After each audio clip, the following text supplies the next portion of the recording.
বর্তমান সরকারের যে আই হ্যাভ এ প্ল্যান, সেই প্ল্যানের ভিতরে আমরা এই ধরনের কোনো নীতি বা এই ধরনের কোনো পরিকল্পনা মাননীয় স্পিকার আমরা পাইনি। তো ফ্যামিলি কার্ডের আইডিয়াটা কি বা থিওরিটা কি? বলা হয়ে থাকে যে গরিব মানুষকে যদি আপনি 100 টাকা দেন, সে 100 টাকার পুরোটাই সে খরচ করবে নিজের জন্য কিছু কেনার জন্য, তার নিত্য প্রয়োজনীয় কিছু জিনিস সে কিনবে।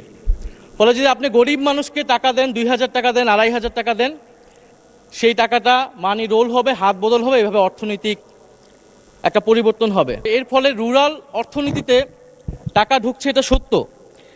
কিন্তু মাননীয় স্পিকার, এই ফ্যামিলি কার্ড বা এই প্রজেক্টের মাধ্যমে আপনি কনজামশন ডিমান্ড তৈরি করতেছেন, আপনি কিন্তু প্রোডাকশন ডিমান্ড বা ইনভেস্টমেন্ট ডিমান্ড তৈরি করতেছেন না।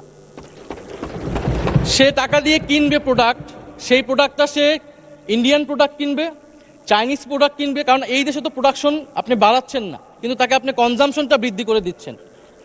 ফলে আমাদের এই সময় প্রয়োজন ছিল ইনভেস্টমেন্ট ডিমান্ড তৈরি করা সোসাইটিতে।